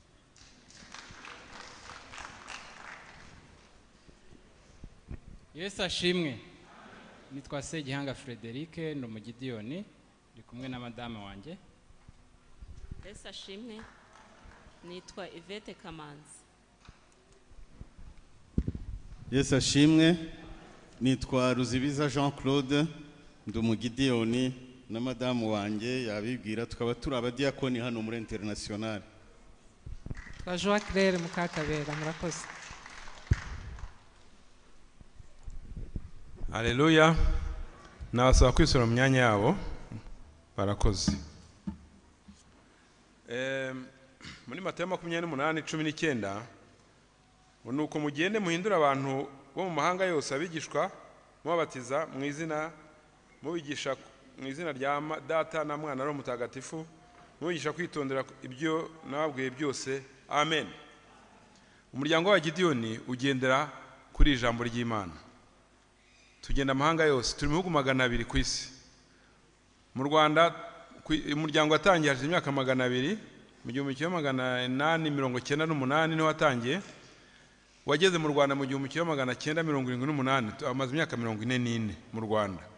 Tukaba turi muri district zose, dufite amatsinda akora umurimo agera kuri 40 mu Rwanda. Amen. Muri Yesaya 55:10 kugera ku 11 handitse ngo nk'uko imvura n'urubura bimanuka bivuye mu ijuru ntibisubireyo, ahubwo bigatosa ubutaka bukameza imbuto cyangwa se imyaka, bugaha umubibyi imbuto, n'ushaka kurya bukamuha umutsima, niko n'ijambo ryanjye riva mu kanwa kanjye rizamera, ntizagaruka ubusa, ahubwo rizasohoza ibyo nshaka, rizakora icyo naritumye. Amen. Ngiye intego umuryango wacu ugenderaho. Twatanze Bibiliya umuryango wacu dutanga bibiliya mu mashuri, muri prison, mu bitaro, mu basirikari no mu mahoteli n'ahantu hatanu, ariko tunarenzaho nk'iyo habaye nk'impunzi nabo tubaha bibiliya z'ukubuntu. Twagiye gutanga bibiliya muri Universite y'u Rwanda i Butare, turangije turigendera. Hashize iminsi hari umugabo w'imfubyi iyo bari barapfuye barashize, akagira agahinda gateye ubwoba, kugira ngo akivure akanywa inzoga nyinshi, yanywaga iza yose, yari umusinzi, ngira ngo n'ubusambanyi ntibwagenderaga aho ngaho. Noneho mu bo twahaye bibiliya nawe yari arimo, ariko ayishyira ku ruhande ku gitanda cyiwe. Umunsi umwe bigeze mu masaa 8 z'ijoro, inzoga zimushizemo n'ibitotsi biragenda, abura icyo akora. Abuze icyo akora nibwo arebye ku musego, abona ya bibiliya ka Nouveau Testament, igisezerano rishya, maze apfa kurambura, abonye uko atarazi no kugasoma. Agiye gusoma abona ahantu handitse muri Matayo igice cya 8:20 ngo umwana w'umuntu ntafite arambika umusaya, ingunzu ifite umwobo iraramo, n'inyoni ikagira icyare, ariko umwana w'umuntu ari we Yesu Kristo ntafite arambika umusaya. Umugabo Yesu arira, araturika nk'umwana ararira, kuko yari abonye umuntu umeze nkawe, ufite ikibazo gikomeye ku buryo yamwumva, ariko ntiyamenye uwo muntu uwo ari we. Nibwo bukeye bwaho atumije umunyeshuri yarazi uzi bya bibiliya biganaga, aramubaza ati ariko musomera ahantu usobanura ibintu byari byo. Nibwo ndamubwiye ati ni Yesu Kristo umwana w'Imana. Ati mbabarira umuntu ndashaka kumumenya. Bamujyanye kuri ADPR Butare mu mujyi, baramusengera yakira Yesu Kristo. Amen. Ijambo rivuye mu kanwa k'Imana ntirigaruka ubusa ritageze ku ntego yaryo. Amen. Umuryango wa Gideyoni ugizwe n'abagabo n'abagore bakiriye Yesu Kristo nk'umukiza wabo, baturuka amatorero yemera bibiliya yera, amatorero atandukanye. Bariya bose iyo babwira amatorero yabo mwari gusanga harimo abadeperi benshi, ariko harimo n'abanglikani, harimo n'abasamble de Dieu, harimo n'abasiyereye, ariko bahuriye ku kintu kimwe. Cyambere na mbere bavutse bwa kabiri bakiriye Yesu Kristo nk'umukiza wabo. Icya kabiri basoma bibiliya yera kuva ku ntangiriro kugeza ku byahishuwe, bakaremera nk'ijambo ryahumetswe n'Imana. Abo ngabo rero nibo bibumbira mu muryango. Kenshi bari n'abakozi bikorera cyangwa se bakorera leta, bakibumbira hamwe bagatanga ku by'Imana yabahaye, bakaguriza bibiliya bakazitanga abantu hatanu babwiye ku buntu. None rero kituzanye hano niki? Tuje kubasaba ibintu bitatu. Icya mbere, turasaba amasengesho. Ntabwo umurimo w'Imana iwukora idafatanyije n'abantu. Mu Gifaransa twabyita partnership y'umwuka wera n'abantu. Abantu tugomba gukora umurimo wayo nk'uko tuhasomye muri Matayo 28:19, ariko umwuka wera ntazagira icyo akora niba tudakoze ibyo tugomba gukora natwe. Dukeneye amasengesho yacu kugira ngo umwuka wera dukorane nawe, abantu bakire ziriya bibiliya bazakira, zibabere ibyo kurya by'ubugingo, bahindukire baze mu matorero barerwa na pasiteri. Cya kabiri tubasaba niki? Cya kabiri tubasaba ni abamambure. Dukeneye abantu baza mu muryango. Twabwiye ko Gideyoni ari abantu bavutse ubwa kabiri. Dukeneye abantu bavutse ubwa kabiri muri torero, bakira abasore bafite imirimo bakora, biteguye kubikutanga ku butunzi bwabo, ku mwanya wabo, kugira ngo tugeze ijambo ry'Imana hirya no hino ku mpera z'isi. Reka mbabwire, uyu muryango wacu nta musekreteri ugira, nta biro tugira, nta dépense nimwe dukora kubera imirimo yo mu biro cyangwa se y'imishahara y'umuntu. Ni ingo zacu dukoresha. Twabwiye ko twikora imirimo ubwacu, ahubwo tugatanga amafaranga yacu. Ni ukuvuga amafaranga uzatanga uramutse uyatanze nayo turakeneye amaturo yanyu. Amafaranga uzatanga yose nta kintu azakoretse kugura izi bibiliya, kwandikisha izi bibiliya. Izi bibiliya tugura zikorerwa muri Amerika, ariko bakorana na Société Biblique yo mu Rwanda, zijya ku isi yose. Ushobora rero kugira mu ijuru, wagera Imana ikakwakira ati mwana wanjye ngwino wakoze neza. Atese ma data nakoze iki? Akakwereka umuntu usa n'abamongol cyangwa abashinwa, ati dore uyu mwana uje mu ijuru ni watumye agera mu ijuru. Gute se? Ati igihe watanga amafaranga yawe 1000 akagura akantu Nouveau Testament kageze mu Bushinwa uyu mwana yakira ijambo ry'Imana avuka ubwa kabiri kubera wowe. Amen. Turasaba ibyo bintu bitatu: amasengesho, dukeneye abamambure, dukeneye n'amaturo, dukeneye amafaranga yo kwandika ibyanditswe byera. Mu kurangiza rero sinangiza ntashimiye abapasiteri banyu namwe ubwanyu batwakiriye, bahora badushyigikira kugira ngo tubashe gukora uyu murimo neza, kugira ngo kandi tubashe no kubagezaho iri jambo tubagejejeho yuko tubakeneye. Amasengesho yanyu, amaturo, ubutunzi bwanyu twaba dukeneye n'amambure. Imana ibahe umugisha. Murakoze.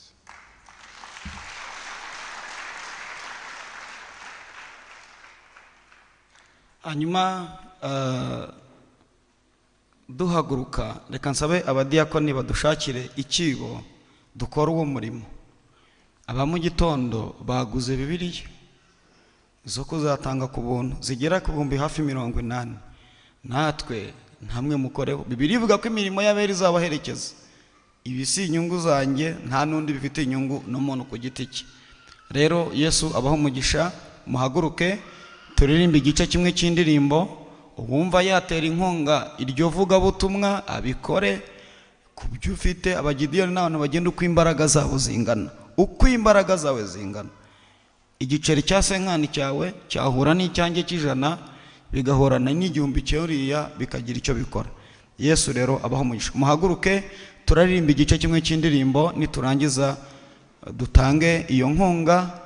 Nitumara kuyitanga turahita dusengera gutandukana. Tuzaririmbira mu ijuru indirimbo z'abakijijwe, ntituzongera kubabara, tuzashira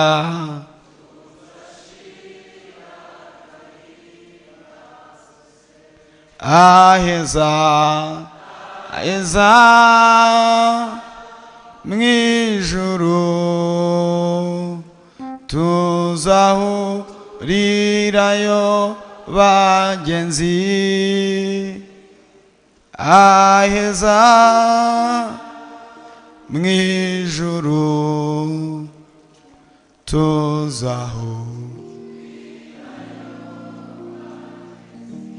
aheza aheza mu ijuru, tuzahurirayo bagenzi. Aheza mu ijuru, tuzahurirayo bagenzi. Turambura ibiganza dutanga intashyo ku bashyitsi.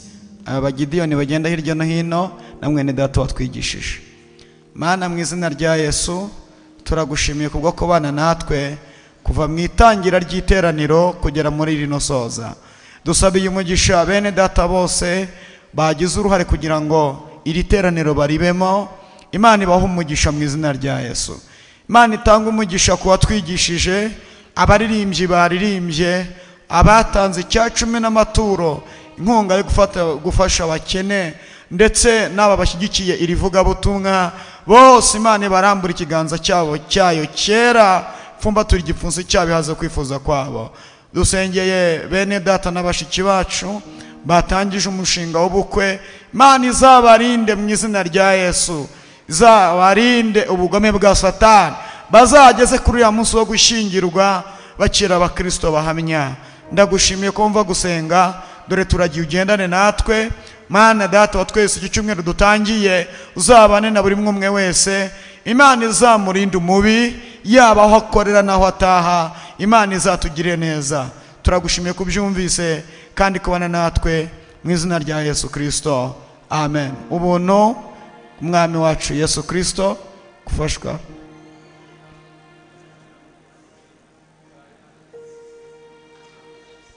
Amen. Yesu abaho umugisha. Hanyuma abakeneye kuba abagidiyoni, aba bene data bagiye gusohoka bahagarare hano hanze, muraza kuhabasanga. Ababikeneye barababwira uko bigenda kugira ngo mufatanye nabo uwo murimo w'Imana.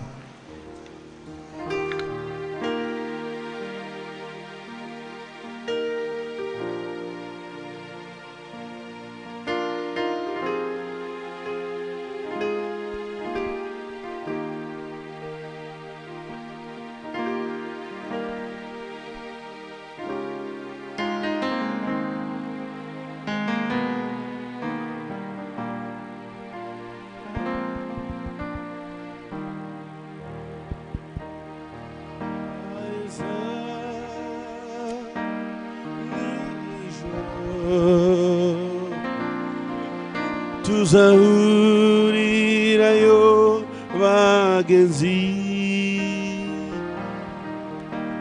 Isaac